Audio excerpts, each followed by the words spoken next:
eu quero convidar você a abrir a sua Bíblia comigo no Evangelho de Mateus, capítulo 4, que diz assim: A seguir foi Jesus levado pelo Espírito ao deserto para ser tentado pelo diabo. O que me chama a atenção aqui nesse texto é que o que me faz vencer a tentação? Todos nós somos tentados em algum momento na vida. Uns mais, outros menos, mas todos nós somos. E quando nós falamos de tentação, desafio nosso de cada dia, o que me chama a atenção aqui é o que me fará vencer essa tentação. O interessante é que na abertura aqui de Mateus capítulo 4, o Espírito Santo é quem leva Jesus para o deserto para ser tentado. Mas por que e como Jesus venceu a tentação? Se você olhar no capítulo 3 de Mateus, o último versículo, que é o 17, logo após João tê-lo batizado, não é? Vemos aí que o Espírito Santo desce na forma corpórea de uma pomba e uma voz do céu que dizia: Este é o meu filho amado, em quem me comprazo, em quem eu tenho alegria, em quem eu tenho prazer. Esse filho me dá prazer. Meu irmão, a primeira coisa que Satanás fez no deserto, após 40 dias de jejum, foi dizer para Jesus: se tu és filho de Deus. A primeira coisa que ele colocou ali foi um advérbio de dúvida. Se você é filho de Deus mesmo, faça isso. O que nos fará vencer são essas palavras de convicção, palavras que nós podemos crer nela. Meu irmão e minha irmã, o que eu quero que você entenda? Irmão, que você elogie a tua esposa para os teus amigos, eu não tenho a menor sombra de dúvida disso. Que você diz para os seus amigos no trabalho: olha, meu filho é uma bênção, meu filho é um rapaz que me dá orgulho e etc e tal. A questão é, irmã, lá no salão você diz: nossa, meu marido é uma bênção, ele me ajuda em casa, ele contribui, ele me apoia. Meu irmão, não duvido que na oficina, no futebol, você diga: nossa, minha esposa é uma bênção, minha esposa é uma guerreira, é uma batalhadora, ela me ajuda e tal. Eu não duvido que você fale isso para muitas pessoas. A minha pergunta é: você tem falado isso para a tua mulher? Você tem falado isso para o seu filho? Você tem falado isso para o teu marido, minha irmã? Porque na hora da tentação, na hora que o diabo vem com tudo que ele tem, o que me mantém firme não é o que os outros disseram, mas é aquilo que eu ouvi da pessoa que amo, da pessoa que eu admiro. Olha, você é importante para mim. Quando Satanás tentou Jesus a transformar as pedras em pães, lançando no coração dele uma dúvida: se você é o Filho de Deus mesmo, então me prova. Ele falou: querido, eu não tenho que provar, porque foi o meu próprio pai que falou para mim: eu amo você, você é alguém que me dá alegria, você me dá prazer, eu tenho prazer em você. Porque na hora da tentação, na hora que as pressões do mundo vêm, dos amigos, das amizades, na hora que elas nos assediam, o que fará diferença é uma palavra confiável. E uma palavra confiável só é da pessoa que a gente acredita. Em Tiago, capítulo 1, versículo 14, a Bíblia diz que cada um é tentado na sua própria cobiça, quando esta o atrai e o seduz. Cada um é tentado na sua área de vulnerabilidade. Ninguém é tentado na área onde ele está tranquilo. E não adianta você dizer: não, eu não tenho ponto fraco na minha vida. Todo mundo tem. E nós precisamos andar em vigilância constante. O apóstolo Paulo, escrevendo em Coríntios, capítulo 10, versículo 12, 1 Coríntios 10, 12, Paulo diz: aquele que cuida estar de pé, aquele que pensa estar de pé, ore para que não caia. Todos que estão de pé correm o risco da queda. O que nos mantém de pé é o Senhor Jesus. E eu quero dizer para você que nessa introdução, que tentação não é pecado. mas é um chamado para a batalha. É um chamado ou um despertar para mim e para você que haverá uma guerra. Tentação não é pecado. O Espírito Santo levou Jesus para ser tentado pelo diabo. A tentação não é pecado. Ela só vira pecado quando eu dou vazão a ela.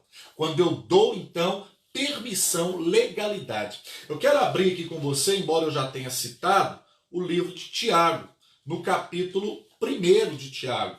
O versículo 14 já foi lido, não é? Que cada um é tentado na sua própria cobiça. Mas olha a sequência desse versículo, diz assim, Tiago 1, agora 15. Então a cobiça, depois de haver concebido, dá à luz o pecado. E o pecado, uma vez consumado, gera a morte. O pecado consumado. O interessante é que lá em Gênesis capítulo 4, no versículo 7, Deus fala para Caim: Caim, o pecado jaz à porta. O teu desejo será contra você, mas cabe a você dominá-lo. Gênesis 4, versículo 7. O que Deus estava dizendo? Caim, essa vontade louca que está crescendo aí dentro de você, para que você mate o seu irmão, você tem o poder de dominar isso. Está no teu controle. Não dê vazão a isso, Caim. Não faça tal coisa. Então o pecado estava à porta. Cabia Caim abrir essa porta e deixá-lo entrar ou não. Eu quero dizer para você que o pecado ele entra como um convidado, mas de repente ele se torna o senhor daquela casa. Então cuidado. O Jesus aqui ele me mostra claramente que ele vence a tentação através da palavra. Quando ele diz, está escrito. Nem só de pão viverá o homem, mas de toda palavra que procede da boca de Deus. Ele faz a citação de Deuteronômio, capítulo 8, versículo 3. Então, o que nos faz vencer o inimigo? O que me faz vencer a tentação? A palavra de Deus. Uma palavra que ela é confiável. Uma palavra, meu irmão, que aqui, olha, não contém a palavra de Deus, não. Aqui é a palavra de Deus. A Bíblia é a palavra de Deus. E é uma palavra confiável. E o próprio Jesus ouviu isso. Você é o filho amado, em quem eu tenho prazer.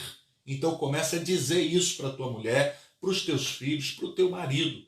Porque na hora da tentação, na hora que as pressões do mundo vêm, o que manterá essa pessoa de pé é aquilo que ela ouviu.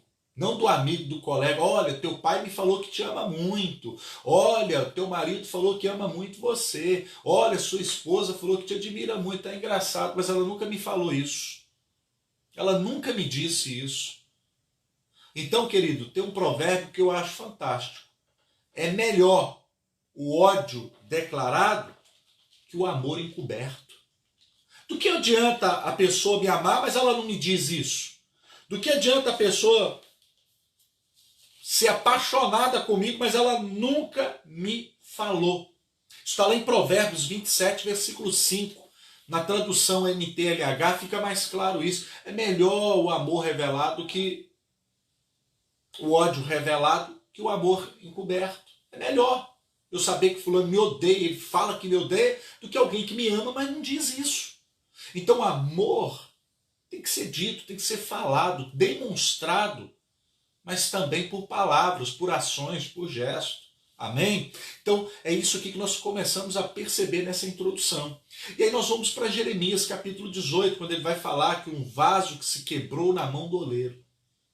E aí ele começou a fazer um outro novo, como lhe parecia bem aos olhos, lá em Jeremias 18.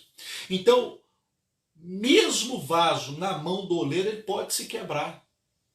Mesmo a gente estando na igreja, na presença de Deus, pode haver uma situação que nos quebre, que nos machuque, que nos fira.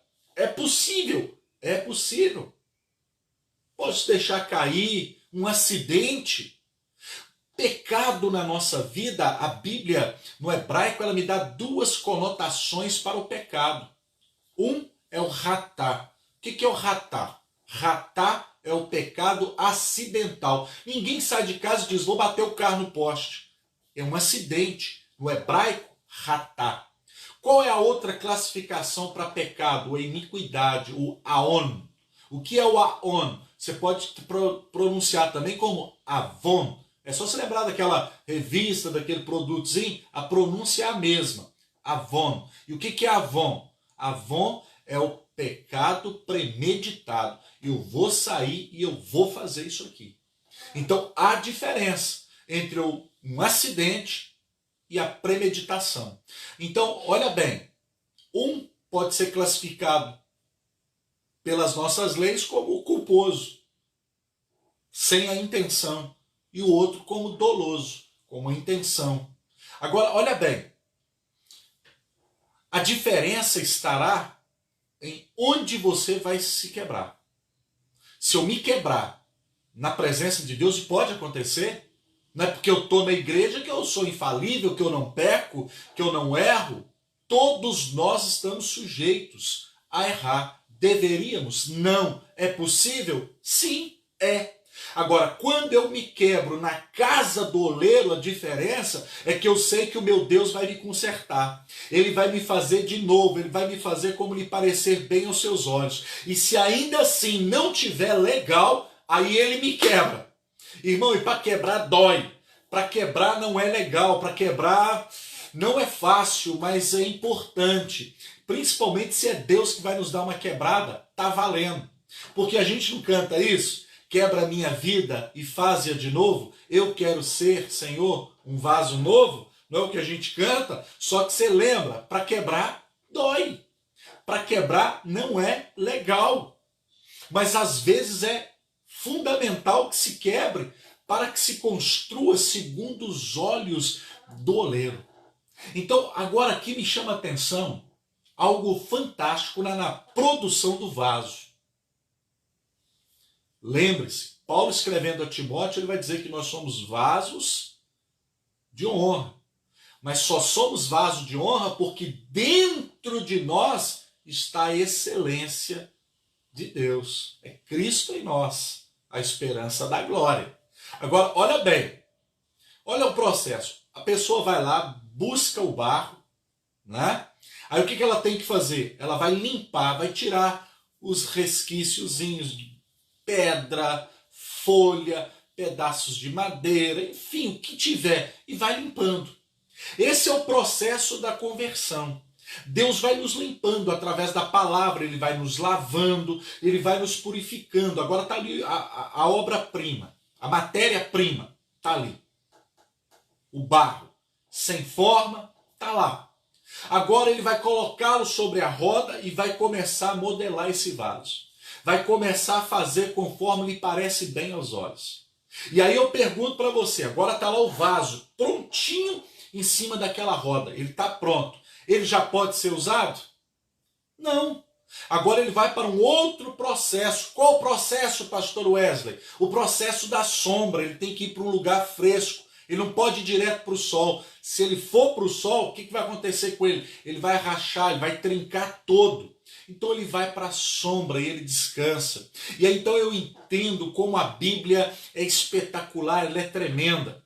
Não é? Como o vaso na mão do oleiro, se ele quebrou, ele começou a fazer outro conforme lhe parecia bem. Depois que a gente está prontinho, que Deus nos refez, sabe para onde que ele nos leva? Para o Salmo 91. O que habita o esconderijo do Altíssimo, a sombra do Onipotente descansará. Essa é a fase do primeiro amor. É a fase onde nós descansamos, onde tudo é maravilhoso, tudo é muito bom, tudo é tranquilo, tudo dá certo.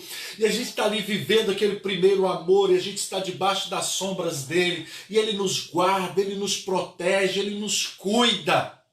E aí então, depois que o vaso está sequinho, agora bacana, ele pode ser usado. Sim ou não? Não, não pode.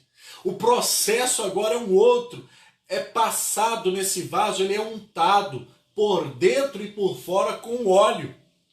é passado nesse vaso de barro um óleo, tem que passar um óleo no barro, todo no vaso todinho, passa o óleo, depois que ele está todo untado com esse óleo, aí então ele vai para o fogo. Olha o processo de Jesus no deserto, gente, para vencer a tentação. Ele cresceu, ele foi guardado debaixo da sombra. Olha, se você olhar o Evangelho de João 1,29, João vai dizer: eis aí o Cordeiro de Deus que tira o pecado do mundo. Nem Satanás sabia quem ele era até que ele foi revelado.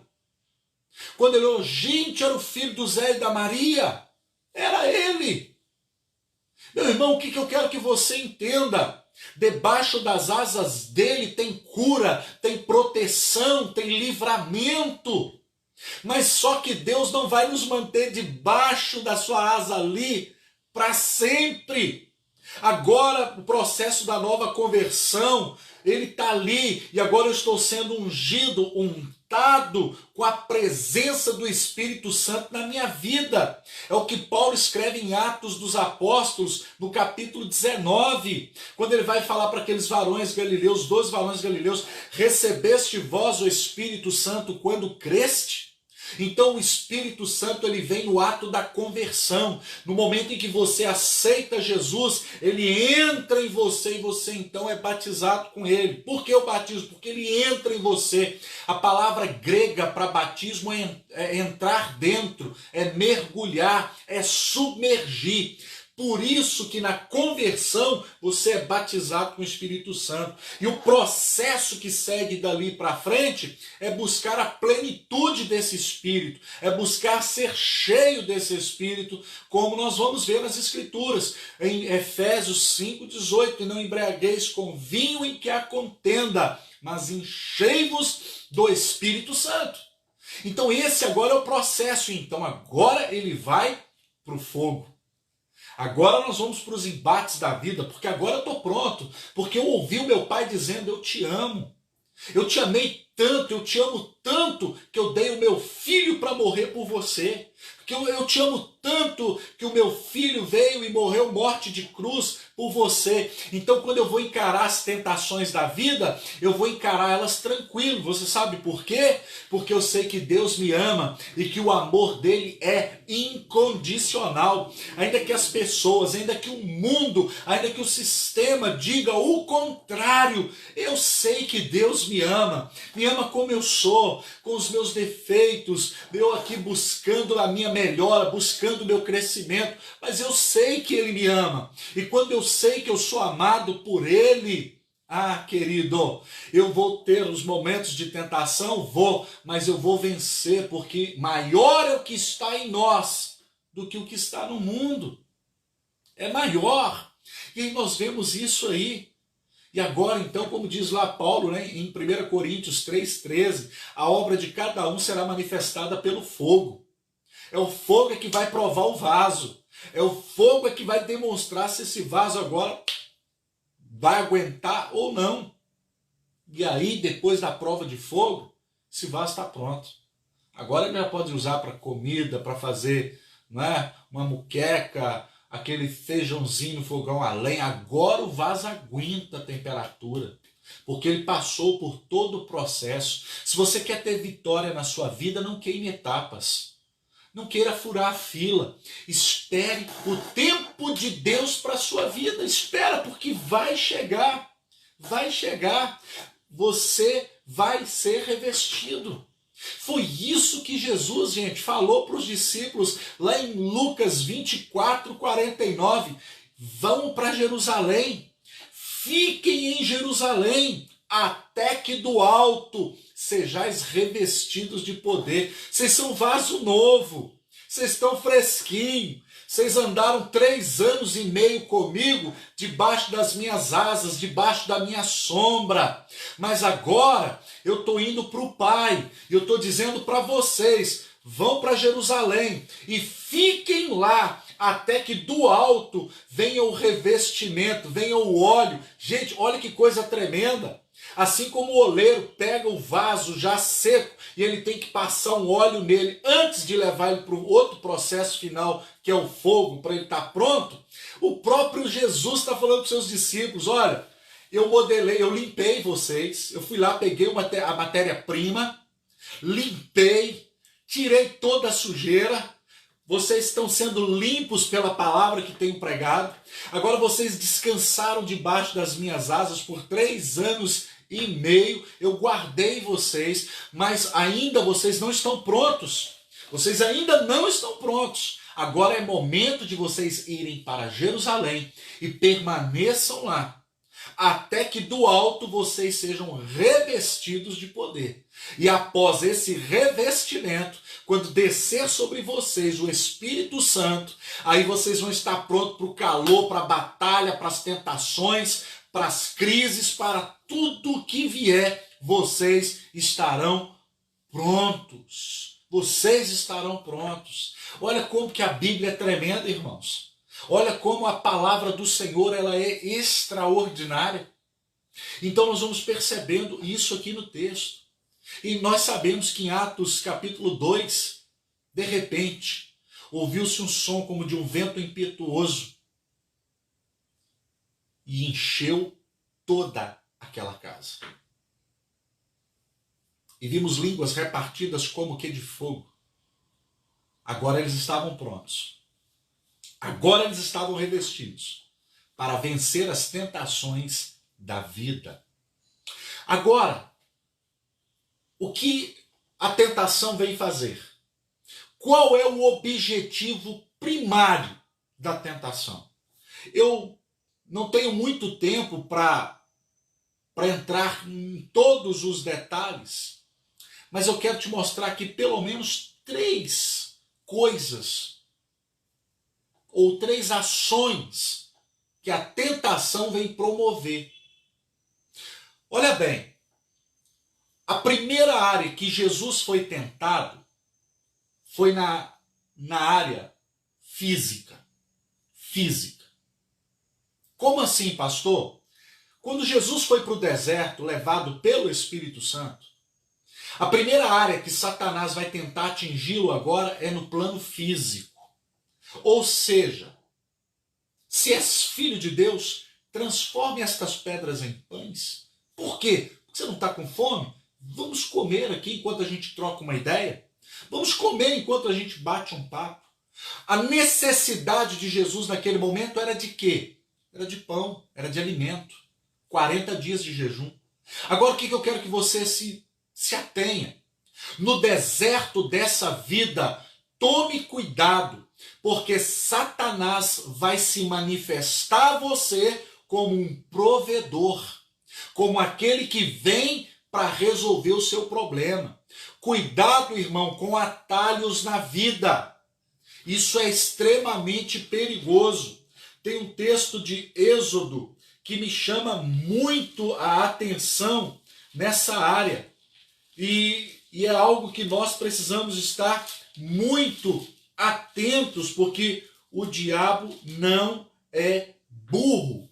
Lá em Êxodo, quero ler para você, em Êxodo no capítulo 13, no versículo 17, diz assim, Êxodo 13, versículo 17. Tendo Faraó deixado ir o povo, Deus não levou pelo caminho da terra dos filisteus, posto que mais perto, pois disse, para que porventura o povo não se arrependa vendo a guerra e torne ao Egito. Tome cuidado com atalhos, tome cuidado com propostas mirabolantes, tome cuidado com algumas coisas que são muito fáceis. Já diz um adágio, um provérbio brasileiro, quando a esmola é demais, o santo desconfia. Meu irmão, era uma viagem de 200 quilômetros, no máximo 200 quilômetros. Vamos pôr aí que esse povo andando devagar demais por causa de criança e de idoso. 2 semanas para eles conseguirem vencer isso daí. Vamos pôr por aí 40 anos. Demorou. Por quê? Numa outra mensagem eu quero mostrar isso para você, o porquê. Mas eu quero te mostrar isso dentro da língua hebraica depois. Porque tem um porquê dentro do hebraico para esse povo ficar lá 40 anos no deserto. Como não vai dar tempo, mas eu vou trazer esse estudo devocional para os irmãos mais à frente. Mas aqui eu estou te mostrando que Satanás agora ele entrou no plano físico. Se és filho de Deus, transforme estas pedras em pães. Qual é a advertência para você vencer a tentação nesse momento então? Meu irmão, a falta de pão pode levar as pessoas a esquecer de Deus, sabia? Mas que é esse pastor? Não, a falta de pão vai falar, oh Deus, me ajuda, oh Deus, me abençoe. Não, querido, às vezes a falta de pão, cuidado com as coisas dessa vida, nos fazem esquecer de Deus. O pão pode te fazer esquecer de Deus, de quem você é em Deus. Em Mateus capítulo 6, versículo 25, vamos lá para a gente ler junto, para você entender o que eu estou querendo dizer. Mateus 6, versículo de número 25. Por isso vos digo, não andeis ansiosos pela vossa vida, quanto ao que haveis de comer ou beber, nem pelo vosso corpo, quanto o que haveis de vestir. Não é a vida mais do que o alimento, e o corpo mais do que as vestes? Não deixe a falta momentânea te levar a esquecer de Deus. Não permita que a falta momentânea te faça blasfemar contra Deus, dizendo, pois é, minha vida inteira eu servi, minha vida inteira eu fiz a coisa certa, e eu estou aqui agora passando necessidade, e eu estou aqui agora passando essa crise. Não deixe uma falta de momento, não deixe as coisas dessa vida terem prioridade na sua vida. Você quer ver um exemplo clássico aqui? Marta. Lá em Lucas capítulo 10, versículo 38 ao 42. Isso mesmo, olha. Lucas capítulo 10, versículo 38 ao 42. Quando Jesus chega na casa de Maria e Marta, irmãs de Lázaro, Maria, diz o texto, ela se assentou aos pés de Jesus para ouvir. E Marta foi fazer o quê? Cuidar da casa, cuidar da vida, cuidar do pão, da comida, do alimento. E aí depois ela ainda chega para Jesus e fala, Senhor, não te importas que eu fique aqui a trabalhar sozinha? Porque ela estava fazendo alguma coisa que era pecado, irmão? Ela estava trabalhando. Jesus chega lá e de repente, você imagina, com mais 12 homens. Fora os curiosos, e vão almoçar na casa de quem? Da Marta. Agora está lá Maria, se assentou aos pés dele para ouvi-lo.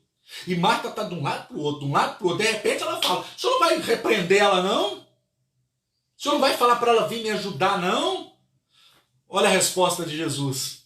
Marta, Marta, te inquietas e te preocupas com muitas coisas. Maria escolheu a melhor parte, e essa não lhe será tirada. A melhor parte é se assentar aos pés do mestre.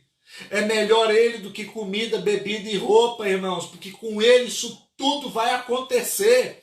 Porque ele vai falando na sequência de Mateus 6 sobre isso, sobre as preocupações da vida e sobre... Ele sabe que eu e você precisamos disso tudo, mas ele é provedor. Em Mateus 6,33 ele diz, me busque, me priorize, e eu vou dar para vocês o pão de cada dia, é o pão de cada dia. É para hoje, não é para amanhã, não é para a semana que vem, é hoje. Eu só preciso para hoje. A tentação me faz focar no lugar errado. A tentação me faz correr atrás do pão que perece. A tentação vai me fazer correr atrás das coisas da vida, ao invés de eu ir para os pés do Senhor. Não deixe a falta fazer você perder o foco de Deus. Eu estou com fome e a proposta do diabo ela é interessante. Eu estou com fome. Transforma a pedra em pão e vamos comer, poxa. Afinal de contas você merece. Não é que é verdade? Pô, estava todo mundo lascado. Então, cuidado, porque a tentação, ela vem nessa hora, na hora da carência, na hora da necessidade. Meu irmão, grava isso que eu vou te falar agora. A carência é um péssimo aferidor de relacionamento. Por quê, pastor? Que a carência é um péssimo aferidor de relacionamento. Porque quando a gente está carente, o nosso padrão de qualidade baixa. Qualquer coisa está ótimo para nós. Porque eu estou carente. Então cuidado, irmã. Você que é casada e que está tendo problema no casamento, está carente, e o cara lá da rua fala o que seu marido não fala, te elogia, ele te nota, ele te percebe. Cuidado, porque Satanás vai preparar a mesa, mas é você que decide se senta e come ou não. E isso se aplica para o homem também. Cuidado com a proposta do diabo. Ela é ótima no início, mas o final amarga como um fel. Cuidado. Então nós percebemos isso aí. Como é que Jesus venceu? Como é que nós podemos vencer? Usando a palavra de Deus. Está escrito: nem só de pão viverá o homem, mas de toda a palavra que procede da boca de Deus. É disto que o homem vai viver. É isso que nos mantém de pé. É isso. Segundo ataque de Satanás na tentação para tentar tirar Jesus do foco. A primeira foi no plano físico, na necessidade física de alimento. A segunda foi no plano emocional. Mateus 4, versículo 5 e versículo 6, que diz assim: Jesus, porém, respondeu: está escrito, nem só de pão viverá o homem, mas de toda a palavra que procede da boca de Deus. Então o diabo o levou à cidade santa, colocou-o sobre o pináculo do templo e lhe disse: se és filho de Deus, atira-te abaixo, porque está escrito: aos seus anjos ordenará a teu respeito que te guardem, e eles te sustentarão nas mãos, para não tropeçares em alguma pedra. Agora o diabo foi para a questão do ego. Jesus, se o senhor subir aqui e pular, o senhor não vai precisar ir para a cruz, não. Porque o senhor não gosta de citar a Bíblia, o senhor não gosta de usar a Torá. Eu também conheço a Torá. E lá na Torá também está escrito que ele vai dar ordem aos anjos ao seu respeito, para o senhor não tropeçar, para o senhor não cair. Você imagina a hora que o senhor pular, os anjos vão vindo e vão te colocar no chão em segurança. Esse povo todo vai te aclamar como rei. Esse povo todo vai te reconhecer como Messias. E Satanás citou para Jesus, você sabe o quê? Nada mais, nada menos do que o Salmo 91. Está aqui, olha. Versículo 11. Porque aos seus anjos dará ordem a teu respeito, para que te guardem em todos os seus caminhos. Eles te sustentarão nas mãos, para não tropeçares em alguma pedra. Salmo 91, versículo 11 e 12. Você está achando que o diabo não conhece Bíblia? Você está achando que o diabo não sabe citar de Gênesis, Apocalipse de cor? Ele conhece mais Bíblia do que muito crente que está 30 anos na igreja e que nunca leu a Bíblia toda. Mas aqui agora o ataque já não é mais no plano físico, agora é no plano emocional, é na vaidade. Pula, porque esse povo nunca viu isso. Na hora que eles virem os anjos vindo e te colocando lá, vai lá. Afinal de contas, é você que é o bom. Aquela pessoa lá não faz tão bem quanto você. Era você que devia ser o líder. Era você que devia estar na frente desse ministério. Era você que tinha que ser o nosso chefe. É você, porque você tem capacidade. E aí quando aquela pessoa dá umas vaciladas, o diabo vira para a pessoa que ele está usando e diz: ah lá, tá vendo o que ele está fazendo? Tá vendo? É você que tem que estar lá. É você que tem perfil de líder. É você. Aí o nosso ego vai sendo o quê? Massageado. Cuidado com palavras de lisonja. Poderão ser a sua ruína. Meu irmão, o diabo não é burro. Em Mateus, no capítulo 12 de Mateus, olha lá comigo. Mateus capítulo 12 agora, versículo 38. Mateus 12, 38 diz assim. Olha bem.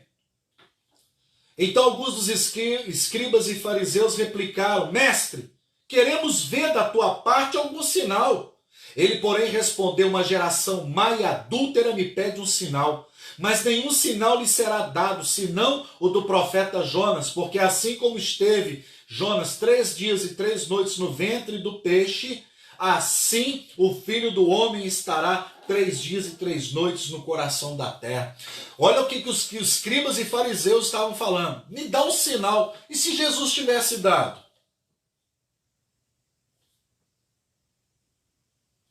Você entende que o diabo, olha, eu vou te seguir, mas, poxa, eu preciso pelo menos de uma prova de que isso que o senhor está dizendo aí é verdade. Então, meu irmão, deixa eu te falar um negócio. Amigo, você não tem que provar nada para ele. Ele conhece você, ele sabe quem você é. Inimigo, nem se você botar o coração na mesa, eles vão acreditar. Ainda vai falar assim, lá, tá querendo aparecer ainda lá. Para amigo, você não tem que provar nada. Amigo te conhece, ele sabe quem é você. Então, cuidado para que o diabo não te derrube no campo emocional. Ok? Cuidado para bajuladores do inferno que estão vindo para te jogar numa cilada. Na hora da hora braba mesmo, eles vão tudo pular fora. Aqui no Evangelho de João, capítulo 4, versículo 45, João 4, 45 diz assim, olha bem, assim quando chegou a Galiléia, os galileus o receberam, porque viram todas as coisas que ele fizera em Jerusalém por ocasião da festa, a qual eles também tinham comparecido.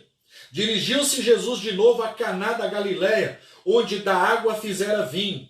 Ora, havia um oficial do rei, cujo filho estava doente em Cafarnaum. Tendo ouvido dizer que Jesus viera da Judéia para a Galiléia, foi ter com ele e lhe rogou que descesse para curar o seu filho, que estava à morte. 48. Então Jesus lhe disse, se porventura não virdes sinais e prodígios, de modo nenhum crereis. Olha o que Jesus está dizendo. Vocês só estão crendo porque vocês viram.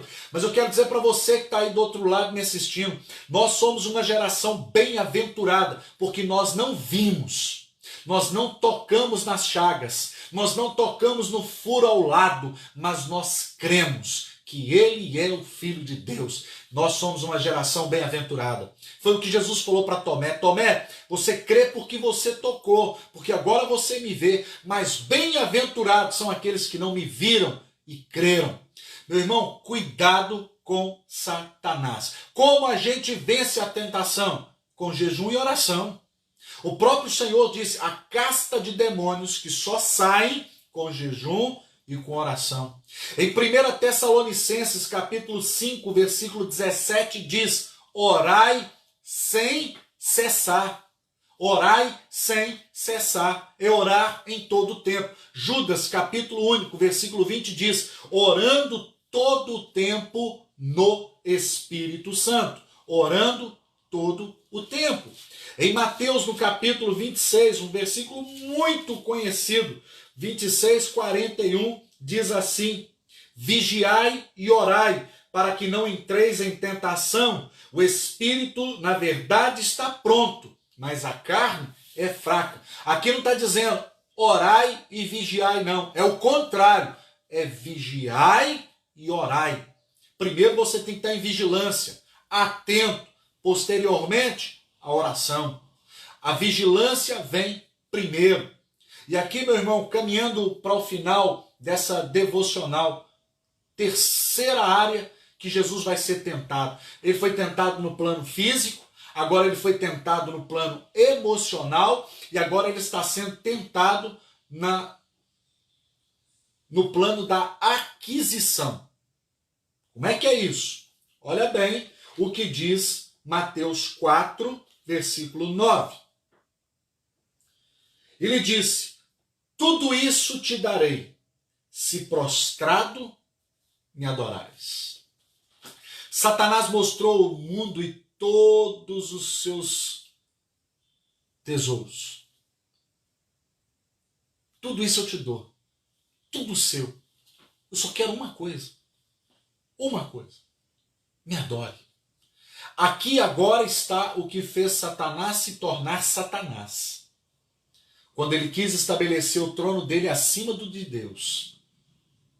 Aqui agora ele está dizendo, me adora. Eu te dou tudo o que você quiser. Todos os reinos do mundo. O que Satanás estava oferecendo para Jesus era um sistema corrompido pelo pecado. Em 1 João 2,15 diz, não ameis o mundo, nem as coisas que no mundo há. Pois quem ama o mundo, o amor do Pai não está nele. Quem ama esse sistema. O mundo aqui é um sistema corrompido pelo pecado. O mundo aqui é um sistema no qual o homem governa. Com todas as suas concupiscências. O que é concupiscência? Desejo desenfreado. Tudo isso vai ser seu. Esse sistema de governo corrompido, caído. Tudo vai ser seu. Só prostre-se e me adore um pouco. E eu te dou tudo que você quiser. Te dou tudo. Só me adora. Olha o que o salmista Davi declara no Salmo 89. Salmo 89, versículo 11. Olha a declaração do salmista. Salmo 89, versículo 11, diz assim: teus são os céus, tua é a terra, o mundo e a sua plenitude, tu os fundaste. Satanás, quando ofereceu para Jesus, não estava oferecendo o mundo, o globo, o planeta Terra. Esse mundo aqui é um sistema corrompido pelo pecado. O que está sendo oferecido é um sistema dos atalhos, das facilidades, das negociatas, dos conchavos, dos atalhos que eu e você jamais deveremos ceder. O que está sendo oferecido aqui para Jesus em Mateus 4,9 é esse sistema. O salmista falou, tudo é de Deus, tudo, tudo, tudo, tudo. Menos um sistema corrompido. Menos isso. Menos isso. Então, querido, cuidado. Cuidado. Porque lá em 1 Timóteo 6,10 diz que o amor ao dinheiro é a raiz de todos os males. E muitos que se enveredaram por esse caminho trouxeram sobre si muitos males. O dinheiro não é o problema. O amor ao dinheiro é que é. O dinheiro não é importante? Vai lá no supermercado sem dinheiro e me diga se ele não é importante. Vá na farmácia, vá na oficina mecânica, vá num salão de beleza e diga para mim se o dinheiro não é importante. Ele é. Só que o dinheiro, preste atenção nisso, ele tem que estar debaixo dos nossos pés. Um ato profético que eu digo ali de Atos, no capítulo 4, o último versículo, quando um homem vendeu tudo e lançou aos pés dos apóstolos. É exatamente ali que o dinheiro tem que estar. Eu quero ler esse texto de Atos 4 para você e vou citar aqui o versículo dele. Quer ver? É o último versículo de Atos capítulo 4. Atos 4, versículo 37. Como tiveste um campo, vendendo, trouxe o preço e o depositou aos pés dos apóstolos. É aqui que o dinheiro tem que ficar, debaixo dos nossos pés. Satanás tentou derrubar Jesus pela aquisição agora. Tudo isso vai ser seu. Só me adora. Só se prostre um pouquinho. Querido, nós vencemos a tentação pela palavra. Sempre. Eu quero encerrar com isso. Jesus vai dizer aqui para o diabo, ó, diabo, está escrito, nem só de pão viverá o homem, mas de toda a palavra que procede da boca de Deus. Palavra. Depois o diabo, olha, Ele vai dar ordem aos anjos ao teu respeito. Se o senhor pular, todo mundo te aclama rei. Jesus vai usar a palavra de novo e vai citar Deuteronômio, capítulo 6, versículo 16, que diz assim, ó: não tentarás o Senhor teu Deus como tentaste em massa. Olha para você ver, aqui Jesus está dizendo para o diabo, olha, se lembre que Deus é teu Deus também, e não tentarás o Senhor teu Deus. Ele estava se lembrando, Jesus estava dizendo, olha, não tenta Deus não, não tenta. Jesus usou o que também ali? A palavra, não tentarás o Senhor teu Deus. É o texto de Deuteronômio, capítulo 6. Mas o diabo desistiu? Não. Olha, só há de convir que eu não posso sair dessa situação no prejuízo. Prostre-se e me adora só um pouquinho. E eu vou embora. Só o que eu quero é ser adorado só um pouco. Só um pouquinho. Aí Jesus cita Deuteronômio 6,13.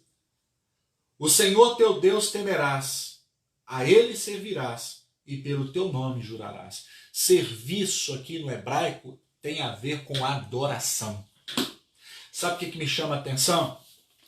Você sabe por que o diabo não está nem aí com esse bando de gente que fica glorificando ele, botando franguinho na encruzilhada, jogando comida molhada com água salgada para Iemanjá? Sabe por que o diabo não está nem aí para esse tipo de adoração? Porque essa adoração aí para ele não tem valor nenhum. Ele quer a minha, ele quer a sua. Você sabe por quê? Porque Satanás sabe que eu e você só nos curvamos e só adoramos ao Rei dos Reis e Senhor dos Senhores. É por isso que ele não se...